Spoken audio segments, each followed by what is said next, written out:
ইফালে এনবি নিউজৰ বাতৰিৰ তাৎক্ষণিক প্ৰভাৱ পৰা পৰিলক্ষিত হৈছে। এনবি নিউজৰ বাতৰিৰ পিছতে তৎপৰ হৈ পৰিছে মৰিগাঁও জিলা প্ৰশাসন। দুষ্ট চক্ৰই আত্মসাৎ কৰা 469 কুইণ্টল চাউল জব্দ কৰিছিল জিলা আয়ুক্তই। দীৰ্ঘদিন ধৰি জব্দ কৰা চাউলখিনি পৰি ৰৈছিল গুদামতে গেলি পচি যোৱা চাউলখিনি সোমবাৰে পুতি পেলালে প্ৰশাসনে। আৰু যোৱা 16 জুনতো প্ৰশাসনে পুতি পেলাইছিল কিছু পৰিমাণৰ চাউল। কিন্তু জব্দ কৰা চাউলৰ এটা বৃহৎ অংশ লুকুৱাই থোৱাত সৃষ্টি হৈছিল ৰহস্যৰ। সমগ্ৰ বিষয়টো তথ্য সহকাৰে সম্প্ৰচাৰিত হৈছিল আপোনাৰ প্ৰিয় চেনেল এনবি নিউজত। এনবি নিউজৰ বাতৰিৰ পিছতে তৎপৰ হৈ পৰিছে প্ৰশাসন। ৰাইজৰ প্ৰশ্ন, হিতাধিকাৰীক বঞ্চিত কৰি কোনে হৰলুকি কৰিছিল চাউল? প্ৰশাসনে নাকি লগাব পাৰিবনে চাউল চুৰি চক্ৰটোক? সেয়া কিন্তু এই মুহূৰ্তৰ এটা ডাঙৰ প্ৰশ্ন।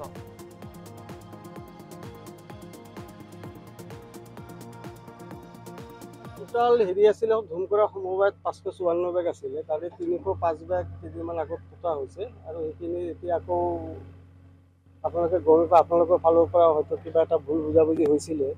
তো এতিয়া আকৌ আমাৰ বাকী যিখিনি আছিলে 248 বেগ, 248 বেগ আজি ইয়াতে পোতা হ'ল, আপোনালোকৰ সন্মুখতে পোতা হ'ল।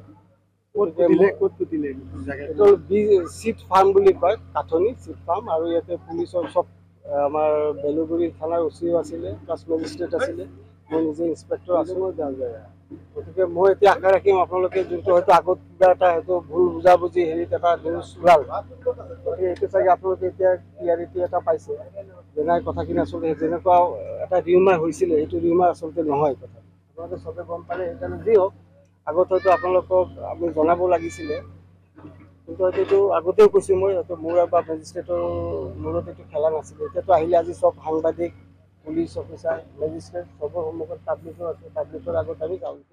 ইফালে এনবি নিউজৰ বাতৰিৰ তাৎক্ষণিক প্ৰভাৱ পৰা পৰিলক্ষিত হৈছে। এনবি নিউজৰ বাতৰিৰ পিছতে তৎপৰ হৈ পৰিছে মৰিগাঁও জিলা প্ৰশাসন।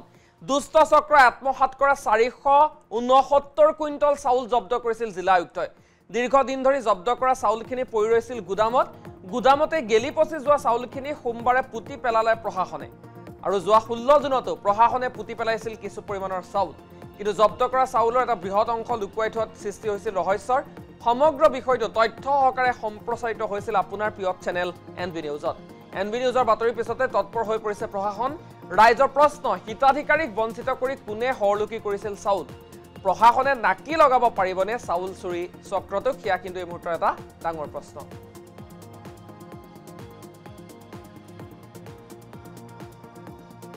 টোটাল আছিলে ধুমকৰা সমবায়ত 554 বেগ আছিলে, তাৰে 305 বেগ কেইদিনমান আগত পোতা হৈছে। আৰু সেইখিনি এতিয়া আকৌ আপোনালোকে গমে পায়, আপোনালোকৰ ফালৰ পৰা হয়তো কিবা এটা ভুল বুজাবুজি হৈছিলে।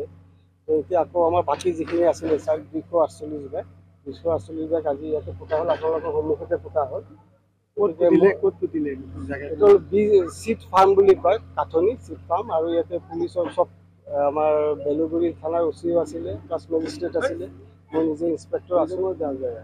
গতিকে মই এতিয়া আশা ৰাখিম আপোনালোকে যোনটো হয়তো আগত কিবা এটা হয়তো ভুল বুজাবুজি হেৰিত এটা নিউজ ওলাল, গতিকে এইটো চাগে আপোনালোকে এতিয়া ক্লিয়াৰিটি এটা পাইছে যেনে কথাখিনি আচলতে যেনেকুৱা এটা ৰিউমাৰ হৈছিলে, সেইটো ৰিউমাৰ আচলতে নহয় কথা।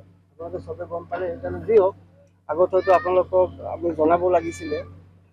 কিন্তু হয়তো এইটো আগতেও কৈছোঁ মই, হয়তো মোৰ বা মেজিষ্ট্ৰেটৰ মূৰত এইটো খেলা নাছিলে। এতিয়াতো আহিলে আজি চব সাংবাদিক, পুলিচ অফিচাৰ, মেজিষ্ট্ৰেট চবৰ সন্মুখত পাব্লিকৰ আছে, পাব্লিকৰ আগত আমি যাওঁ।